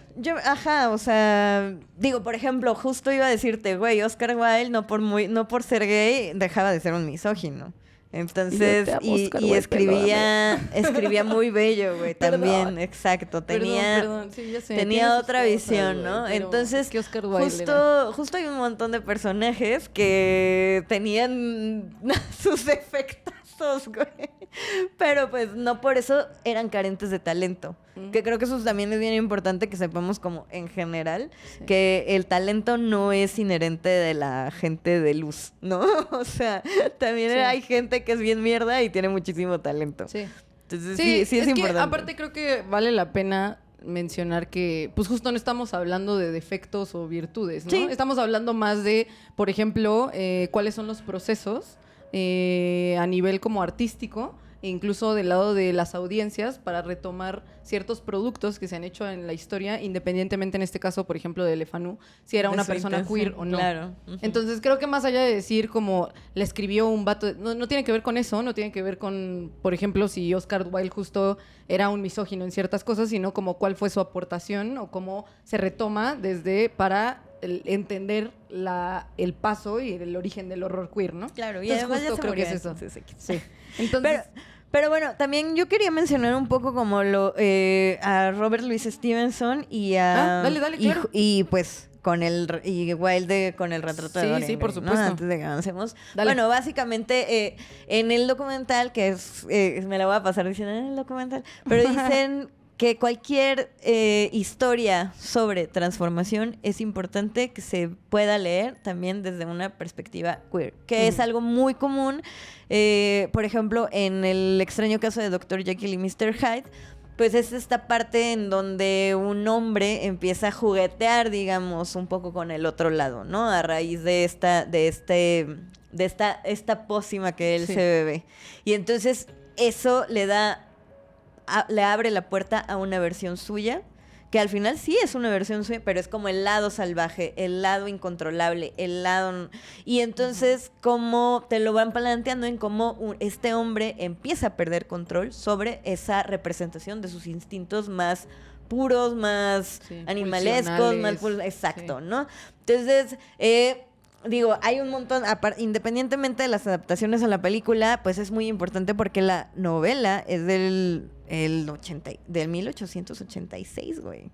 O sea, desde también tiempo atrás estaban hablando de estas pulsiones, de esta doble vida, ¿no? Cómo llevas una doble vida. Entonces, bueno, independientemente de si haya sido intencional o no, sí me parece bastante importante que entendamos que forma parte de la literatura que construye el horror queer. Totalmente. ¿No? Y que también tenemos ahí el retrato de Dorian Gray, que ese sí es... Ben gay, güey. O sea, gay. De hecho, me acuerdo, yo lo leí en la secundaria.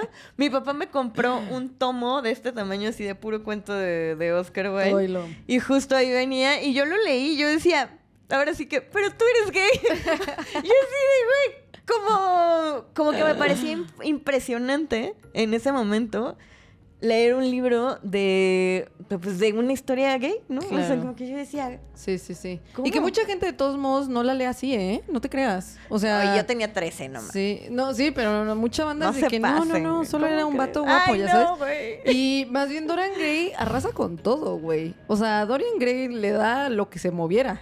¿Sabes? Ese era un poco el punto de Dorian Gray. Que, claro. Que es la representación de un sujeto sin límite para el deseo. De hedonista. Punto. Ujú. Entonces, si no tienes, o sea, él no tenía límites para el deseo, ¿no? Entonces, es también esta como metáfora para hablar sobre el estilo de vida, un estilo de vida que se lleva en secreto, como el miedo a mostrar realmente de qué cuáles son tus pulsiones justo ¿Quién eres? más salvajes y más, ¿no?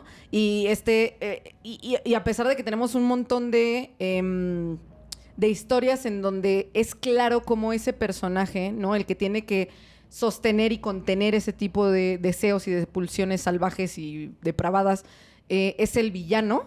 En Dorian Gray creo que una de las cosas que hacen el texto tan valioso es que de primera instancia no sientes que Dorian Gray pues sea realmente el villano porque es encantador y está guapo y todo el mundo lo Entra ama y en etcétera. la norma. Exacto, entonces estás, o sea, un poco como el efecto del texto es cómo puede ser que un ser tan angelical, cómo puede ser que un ser tan fuera de este mundo pueda albergar dentro de sí unos deseos tan podridos. Y todo el esfuerzo por no sacar a la luz esos deseos. Pero no importa que Oscar Wilde de todos modos terminara siendo una persona abiertamente gay. Si nos damos cuenta, el texto al final de todos modos castiga a Dorian Gray. Y esos deseos se vuelven carne y esa carne es pútrida y fétida. Y ese es el final de Dorian Gray, ¿no? Como cuando la corrupción se hace visible y se vuelve cuerpo y termina destruyendo y termina como robando todo lo que está del lado de la luz y de la juventud y de la lozanía y de la belleza y de lo etéreo, se lo lleva absolutamente todo. Entonces dices, qué cabrón, güey, que una persona que incluso en su época abiertamente se sabía que Oscar Wilde era gay, puede escribir una cosa tan desgarradora, ¿no? Hablando de unos deseos que básicamente van a ser castigados de una forma u otra. Cuando incluso él en vida, Oscar Wilde, se tuvo que enfrentar también al castigo. Claro. Y me gustaba un chingo. Güey, qué fuerte eso. O sea, verga, güey, ¿qué escribiste? Se me hace muy cabrón. Y sobre todo, güey, que como menciona en el documental, que yo también voy a citar en este momento, no nos estamos dando cuenta que cualquier persona puede decir en este momento como, güey, pues es que a pesar de que sentenciaron a Oscar Wilde, lo sentenciaron a labor forzada. O sea, no, pudo estar mucho más culero. Pero lo que no entienden es que para alguien como Oscar Wilde, en el momento en el que estaba viviendo, era una sentencia de muerte. Oscar Wilde no podía hacer trabajo forzado sin que fuera a consumir su propia vida ahí. Entonces, de eso a una sentencia de muerte no había tanta Al contrario, diferencia. está bien acompañado de tortura. Claro, o sea, es más cruel incluso todavía, ¿no? Entonces, güey... Sí, mira, se llamaba la enmienda Labouchere de 1885 y fueron los juicios, los que influyeron en los juicios de Oscar Wilde. Sí, está cabrón. Que fue en 1895. Sí, claro. Qué pedo, güey. Total. Pero lo que sí también nunca se le va a quitar a Oscar Wilde específicamente en el retrato de Dorian Gray, que aparte es su texto más conocido, güey. La mayoría de la gente, de hecho, no lee otra cosa que sea de Oscar Wilde. Es que eso viene de escuela, ¿no? Sí. O sea, es la de las lecturas que dicen exacto. que tienes Esta y ya basta, ¿no? Pero también hay una forma bastante interesante en donde en el retrato de Dorian Gray se escribe esta intensa relación homoerótica de admiración entre entre Dorian y el otro personaje que creo que se llama Henry, si no mal recuerdo. Entonces, me parece muy hermoso cómo se liga eso también a toda esta como corriente de pensamiento que ha planteado una y otra vez, que en el fondo la mayoría de las relaciones que tienen los hombres, incluso los que más fervientemente se denominan como heterosexuales, porque hay un sesgo homoerótico que atraviesa también ahí, porque a quiénes son los que más admiran los vatos, ¿no? A quiénes son los que más siguen. La relación entre Henry y Grey se basaba en una admiración y una como devoción absoluta el uno por el otro, ¿no? Claro. Entonces me gusta mucho cómo se plantea eso en el texto, porque no me parece distinta a muchas de las relaciones entre hombres ¿Vatos? que conozco en mi vida, por ejemplo, ¿no? Entonces juega ahí de maneras muy elegantes con cosas que, pues sí, llaman a la sociedad de una u otra forma.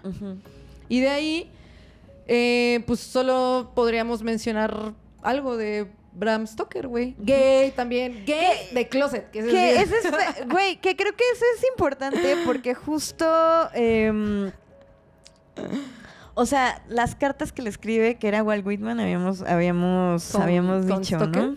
Ajá. Me encanta, porque Bram Stoker así de que soy lo menos homosexual del mundo, odio a los homosexuales, que Oscar Wilde se pudra, qué asco, es una vergüenza para los escritores. Y por otro lado, con Walt Whitman, es que cuando pienso en tu barba plateada y en la sensibilidad de tu corazón brillando Güey. del otro lado del Atlántico, ¿de qué estás hablando, carnal? O sea, ¿de qué estás hablando? Tu personaje es un vato que le chupa la sangre a otros vatos. ¿De qué estás hablando, güey? ¿Por qué no, güey? ¿Por qué te niegas, bitch? Solo lánzate, Jochis. Pero no. Pero tristemente no se lanzó y además, peor todavía, fue que apoyó a todos estos juicios y todas estas posturas muy radicales donde reprimían y torturaban a la homosexualidad, Sí, ¿no? sobre todo entre la comunidad Exacto. de autores, o sea, y eso se me hace muy cabrón, güey, de que promuevas la persecución ahí.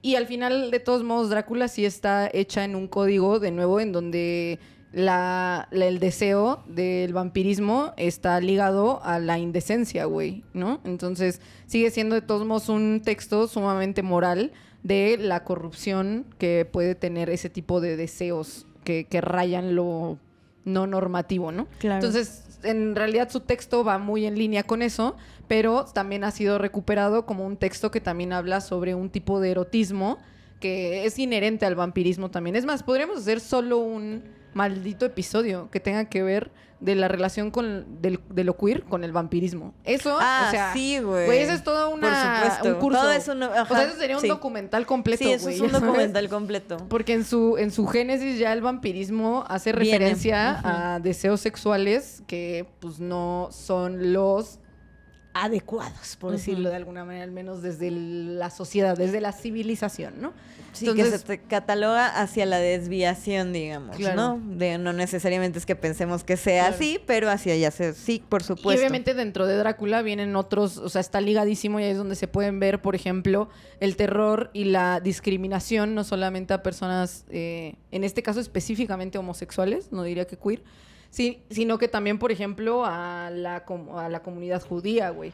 Entonces, esta idea del vampiro como la plaga que se expande a través de Europa, güey, no mames, los miedos más grandes de Europa en ese momento era que se llenara de gays y que se llenara de judíos Europa. Entonces, también eres una persona, o sea, Bram Stoker depositó mucho odio en esa novela, pero creo que también se le fue pensar que también hay muchos tintes sublimes, sensuales y eróticos en su maldita No lo novela. pudo esconder. No lo pudo así. Él pensando en Walt Whitman, güey, mientras escribía Drácula, de que... No lo y pudo entonces, esconder. ¿sabes? Sí, cabrón. Entonces también, pues bueno, es importante mencionarlo por la tradición que deja Drácula también después. Me estás diciendo, güey, empezamos el capítulo en donde me estás diciendo que la película que te hizo sentir... No ñañaras, voy a decir, otra cosa.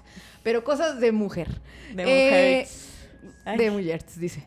Entonces, la película que te hizo sentir eso fue Drácula de Bram Stoker. ¿Ya sabes? Sí, claro. Claro, o güey. sea, O sea, es bitch, que- please. Entonces, Bueno, bebé. pero es importante que lo menciones justamente porque da pie a esta primera etapa que abarca de Exacto. 1890 a 1920, en donde justamente acababa de pasar esta parte del juicio de Oscar Wilde, ya, Sí, de de Walt Whitman. Whitman. No. Y yo, no, déjenlo, bebecito, de ti no. déjenlo. Y entonces, está cabrón porque justo el victoriano, el gótico victoriano Sí. empieza a decaer Sí. y el mundo empieza a tener esta dualidad en donde por un lado se está castigando la homosexualidad, pero por el otro lado empiezan a abrir centros de estudios sexuales, güey. Y fue de los primeros que hubo en el mundo. Ujú. Entonces, es importante, adelante vamos a ver, porque Sí. es importante mencionar este centro de estudios sexuales.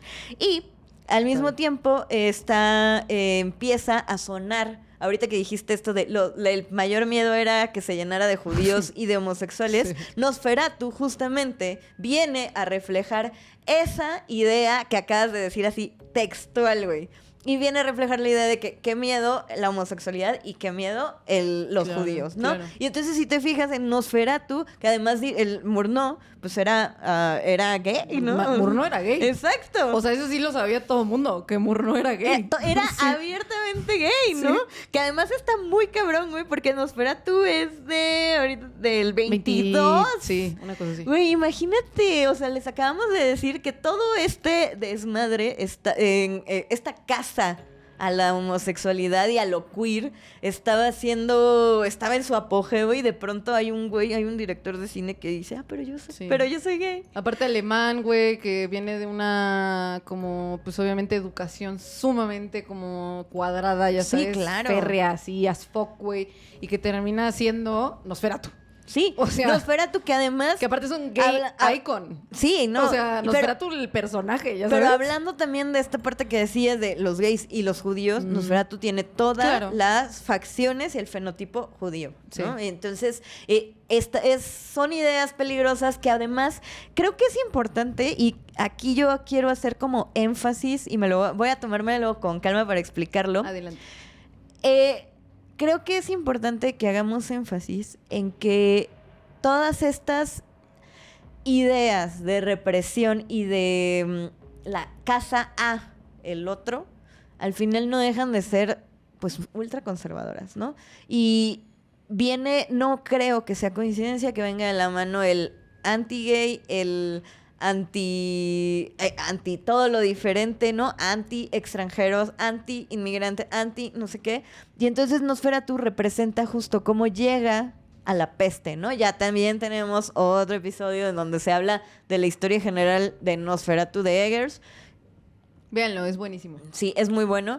Pero tal vez no tenemos uno de Nosferatu del 22, pero bueno, al Deberíamos final de hacerlo. cuentas... Está cool. Sí, no sé si, más bien, yo siento que debería de ser como de las comparativas de los Nosferatus, ¿no? Ah, está O padre. siento que, Me gusta. ajá. Pero bueno, entonces son todas estas ideas que vienen desde la represión a la otra persona Ujú. y al final, pues porque, o sea, si lo vemos de forma objetiva, en teoría, las personas extranjeras, la comunidad, los inmigrantes, las minorías no tendrían aparentemente nada en común, más allá de que son minorías, ¿no? Ujú. Pero la agenda conservadora la metía en este mismo saco, justo porque es mucho más fácil crear toda esta conciencia, esta paranoia colectiva de están entre nosotros y ni siquiera nos estamos dando Me cuenta, encanta. ¿no? Como Body Snatchers. Están entre nosotros. Que ahí Sí. vamos a llegar también, sí. pero ajá, ¿Qué ¿no? otras en tu recorrido después de Nosferatu? Fausto, Nosferatu, ¿no? Dr. Jekyll y Dr. Mr. Jekyll y Hyde, Mr. que también son Hyde. películas que son antes de los 30. Claro. Que también de nuevo ya lo hemos estado diciendo todo este capítulo, ¿no? Que son de que queer coded, ¿no? Ujú. En el sentido de la experiencia queer, ¿no? Sí. De este tipo de lo que significaba no poder decir las cosas, de lo que significaba también llevar una doble vida, de lo que significaba... muchas personas hablan sobre esta experiencia sobre como split, güey. Ujú. Como dividirte, Sí. como cortarte, como estar aparentando y estar simulando y estar como acting out, ¿no? Algo que en realidad y la otra parte está escondida y está en las sombras. Que eso nos recuerda a Dr. Jekyll y Mr. Hyde, nos recuerda a Dorian Gray, nos recuerda a Frankenstein, nos Drácula, recuerda... Frankenstein, Puta, etc. no, Y ujú. de hecho, ese es un sentimiento que creo que también me gustaría que lo mantuviéramos en mente. Es un sentimiento muy de los años 20 y del cine de los años 20 y del cine de los años 30. Este sentimiento de vergüenza, la monstruosidad todavía se exhibe y se plantea en pantalla como algo que debe de estar escondido, ¿no? Algo que está actuando bajo las sombras, algo que es amenazante, vergonzoso, trágico. Sí. Pero y que aparte sí son monstruos. O sea, en el sentido de que esa monstruosidad debe y va a ser castigada de alguna manera. Sí. Y que los monstruos en ese momento no tienen tanta complejidad. Es decir, si eres malo, per se, punto, eres un monstruo. Entonces, ahí en esas narrativas yo creo todavía que no había esta idea de, en realidad el monstruo no es el que está mal. El que está mal, la que está mal es la sociedad de clasificarlos como monstruos. Ahí todavía no, ahí todavía el monstruo genuinamente es el malo. Monstruo. Ajá, es el malo, villano. No es el villano, claro. Sí, entonces, sí, y creo que es importante que justo mantengamos todos esos sentimientos para entender cómo va evolucionando conforme van pasando los años, ¿no? Claro. Porque, por ejemplo, ella llegando a 1930, que empieza como este auge de los monstruos Universal. Claro. Que además ahí a mí me gustaría como recalcar también... no hay idea lo suficientemente progresista en el mundo que si no sepan que va a generar dinero, no la agarren. O sea, eso hay que tenerlo súper, súper definido. Entonces, bueno, en esta época de los monstruos Universal sucede que empieza la ley seca en Estados Unidos. Y los únicos lugares donde se podía obtener alcohol era en los bares gays. Claro. Y donde había todo estos inicios del drag, que digo, yo no estoy tan empapada de la historia drag, pero empezaba como a ver este tipo de cosas. Y había justo redadas y el pedo era que si te agarraban no preguntaban si eras homosexual o no, ¿no? Tú ibas a la cárcel completamente. Entonces, todavía en 1930 era penado ser homosexual. No, pertenecer a la comunidad queer. Y también me parece, me gusta esta parte del documental en donde muestran que no nada más era la cuestión de ser encarcelado, o sea, de que hubiera redadas y que te atrapaban y eras encarcelado, sino que además en muchos lugares se publica. Aquí ya estamos y quiero que nos ubiquemos que estamos hablando mucho más de Hollywood. Porque aquí ya vamos a empezar a hablar en los 30 de películas que fueron icónicas en Hollywood, el terror que fue icónico en Hollywood. Entonces estamos hablando de redadas que se hacían sobre todo en bares gays en Estados Unidos y en donde en muchas zonas de Estados Unidos aparte se publicaban listas de las personas que se atrapaban durante esas redadas. Entonces el escarmiento, o sea... era público. Era público, ya sabes, la vergüenza y el castigo era también que las personas de tu vida se enteraran que estuviste en un lugar así, que por lo tanto probablemente eras una persona homosexual. Entonces... que en ese entonces ni siquiera se concebía como tal como homosexual, sino depravada. Sí. O sea, que también es importante que veamos como el cuidado de las palabras, porque no era nada más una persona como la entendemos el día de hoy, o una persona contemporánea entendería el día de hoy, sino que este tipo de conductas estaban al nivel de la pederastía. Claro.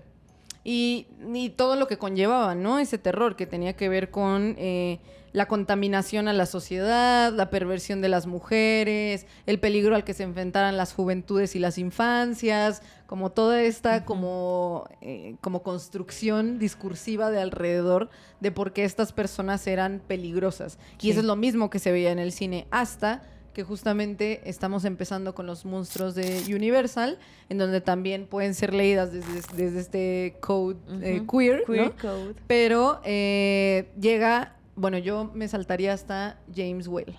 Whale. Ok. ¿Tú qué traes antes? Iba a platicar sobre el código Hays. No, iba a platicar de los... Es que a mí me gusta hablar de James Whale porque es antes y después del código Hays. Entonces, Frankenstein... bueno, sí tengo un... bueno, no. Acaba tú y luego doy el dato del Centro de Estudios Sexuales. Ok.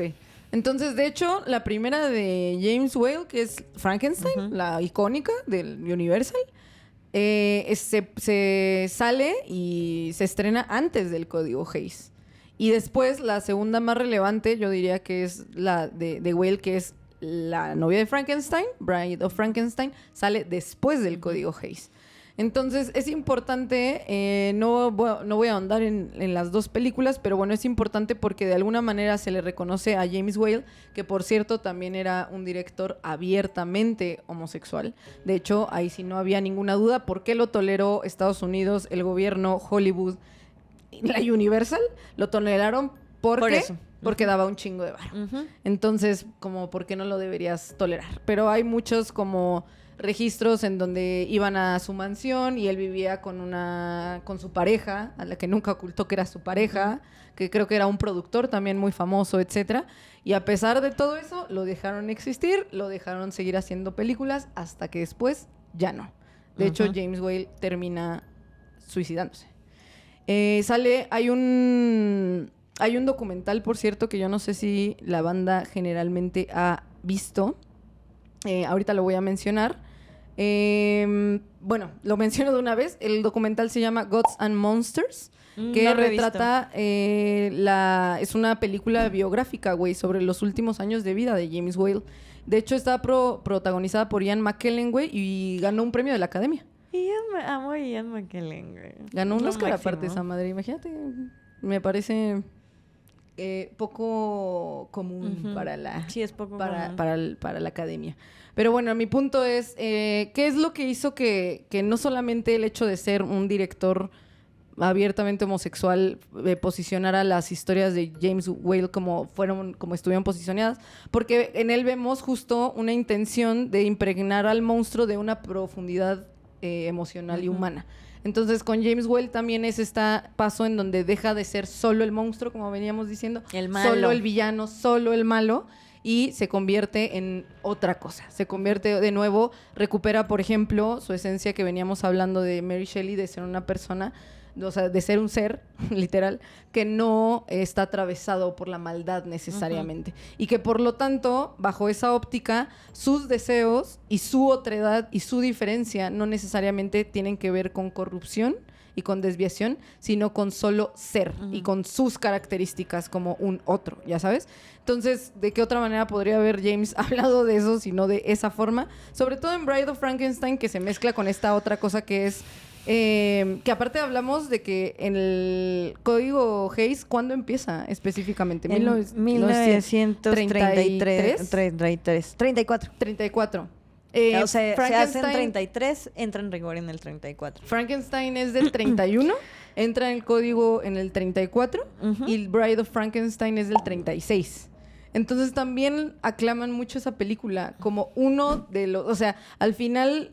Todas las películas de las que estamos hablando antes se tienen que leer bajo el estatuto de que son pre-code, ya sabes, de que no existía el código Hays y por lo tanto probablemente había una capacidad mucho más grande de mostrar tanto a tus personajes que se insinuaba que eran queers como, ¿no?, lecturas que iban de manera mucho más explícita, incluso imágenes sexuales más potentes, más, ¿no? Y luego tenemos al Bride of Frankenstein, que está sumamente aclamada por ser una película que hizo todo un pinche... de que, ya sabes, acá de... todo un recorrido. Todo un recorrido de que le dio todas las vueltas posibles para hacer de que queer-coded sin que lo pareciera. Porque obviamente, ¿qué es lo que limita un poco más el código Hays? Entre muchas otras que limita, pues obviamente es la aparición de personajes... Bueno, de hecho, una de las cosas que estipulaba era que sí se podía mostrar la homosexualidad siempre y cuando los mataran. Fueran castigados. Si no iba a haber castigo, mejor absténganse porque esto no lo podríamos aprobar. Claro. Y entonces, mientras eso está pasando en Estados Unidos con el código Hays, en Alemania los nazis destruyen. ¿Se acuerdan que les dije que mantuvieran en la mente la creación de este centro de estudios sexuales? Bueno, en Alemania destruyen los nazis ese instituto de estudios sexuales en el 33, güey. Entonces, bueno, sí, viene esta nueva ola de conservadurismo, porque bueno, al final parece que así es la historia, ¿no? O sea, si no, nos ponen baches y uno los tiene que sobrellevar y mientras se restablece el status quo, digamos. No se restablece, se reordena, digamos, se reorganiza. Y entonces una vez que algo va a volver a tratar de moverlo y entonces volvemos a empezar. Claro.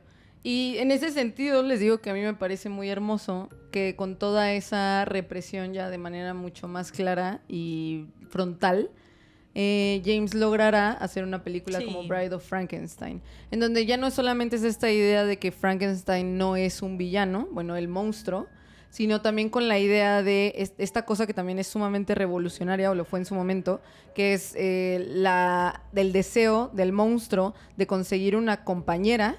Creas a la compañera y la compañera no quiere No te acompañar quiere. al monstruo. Ya saben, hablando de autonomía femenina, de la capacidad de decidir, de la creación del cuerpo también de nuevo a través de la ciencia, pero un cuerpo que no está obligado a obedecer, que puede ser más queer que un cuerpo que no quiere y no está obligado a obedecer. Que es o sea, esa historia para mí se me hace la anti-Adán y Eva.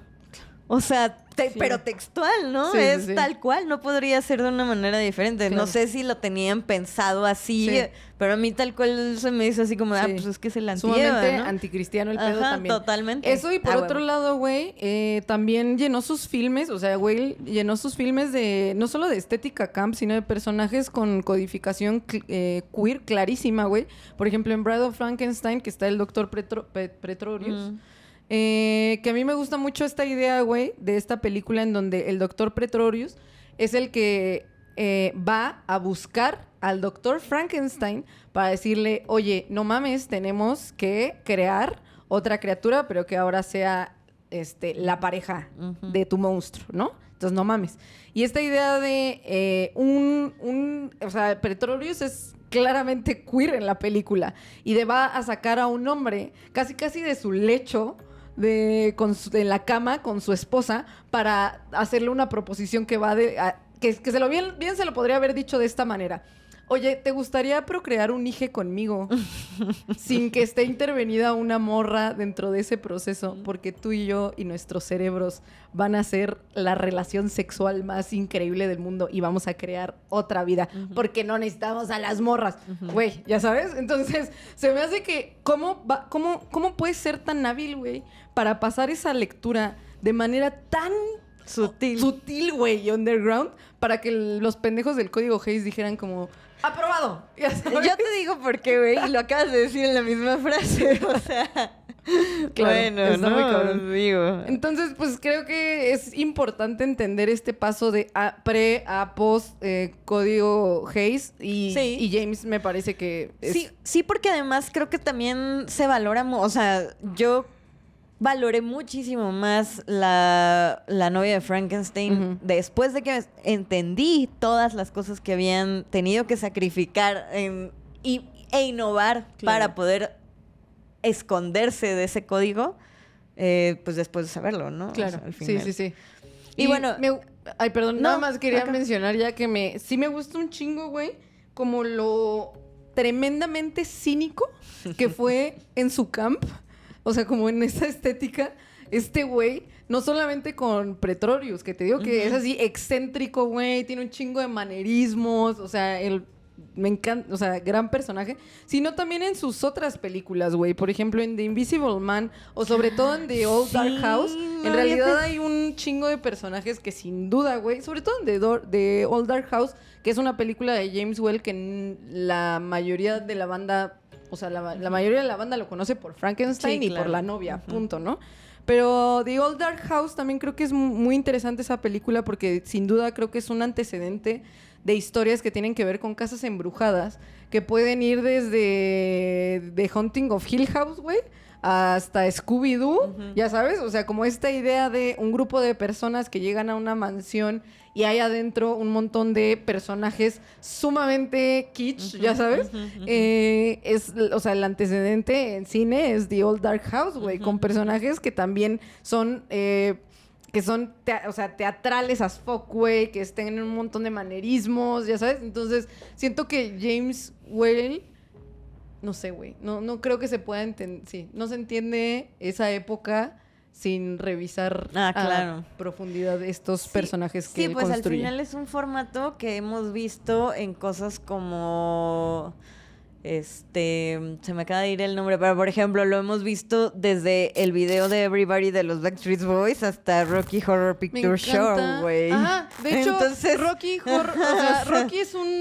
es un descendiente. Claro, o sea, directo, es descendiente directo. De Es James descendiente. y de Sí, The por Older supuesto. House, güey. O Por sea, supuesto. claro. Sí, Entonces, así de relevante es, ¿no? sí, Ajá. está muy cabrón. Y creo que de lo que estabas diciendo... bueno, no, vas. Y ahorita yo voy. No, acaba. Se me fue. Bueno, es que yo nada más iba a decir que aparte de todas estas películas que hemos estado hablando, nada más quería resaltar La hija de Drácula, que es del 36 y bueno, es de las primeras películas que tiene la representación lésbica. Y bueno, yo creo que también es importante que ya sé que hay un montón de cosas, güey, yo sé que hay un montón de cosas que tenemos que hablar, pero creo que podemos detenernos en esta parte porque justo vamos a empezar a entrar en el pre y cuando se desata la Segunda Guerra Mundial, que eso trae un montón de cambios en la sociedad, desde cómo ven la homosexualidad, desde cómo se representa en el cine, y no nada más en la homosexualidad, sino cómo se modifican los roles sociales a raíz de esta guerra. Claro. Entonces, yo creo que hasta ahí. ¿no? Y está Porque bien de lo rica que el chisme, sí, pero... porque no solamente lo que mencionas, sino también hay que hablar sobre cuáles son... O sea, ya hablamos de que el Código Hays entra en vigor en 1934. Hablamos de unas películas que son después del Código Hays, pero porque específicamente son de James Whale. Ujú. Y cabe mencionar que a partir de eso sí salen películas de terror queer muy, muy grandes, muy famosas, muy interesantes de las que vamos a hablar, pero es después del Código Hays. Sí. Entonces creo que vale la pena para darles el espacio que se merecen y la lectura un poco que se merecen, dejarlas para un próximo episodio. Quiero decir que yo creo que está padre que hagamos esto, porque justo esta semana me topé con un comentario que estaba preguntando por la segunda parte de Body Horror. Y no la hemos hecho porque y le contesté y le dije, porque nadie nos la había pedido. Ahora lo vamos a considerar. Obviamente que esta serie de horror queer creo que ya traíamos mucho y bueno, pues sí va a haber segunda, tercera, yo creo que hasta tercera parte Sí, tal vez, ¿no? tercera. Ajá, yo creo que probablemente tengamos una tercera. No necesariamente seguidas, nos podemos tomar un descanso, pero justo si hay algún tema que hayan visto, que tal vez habíamos dicho, pues a ver si hacemos una segunda parte o algo y no la hemos hecho, pues pídanla, porque pues al final nosotras nutrimos el contenido de escucharles a ustedes. Por supuesto. Entonces, bueno, pues a quien no habla... Sí. Dios Beyoncé no lo escucha. Ay, no, Lady Gaga no lo escucha. Ah, Bueno, no, sí, también sí, la traigo no, medio sí, ya sé, güey. ¿Quién? ¿Alaska? Ay, sí. Va.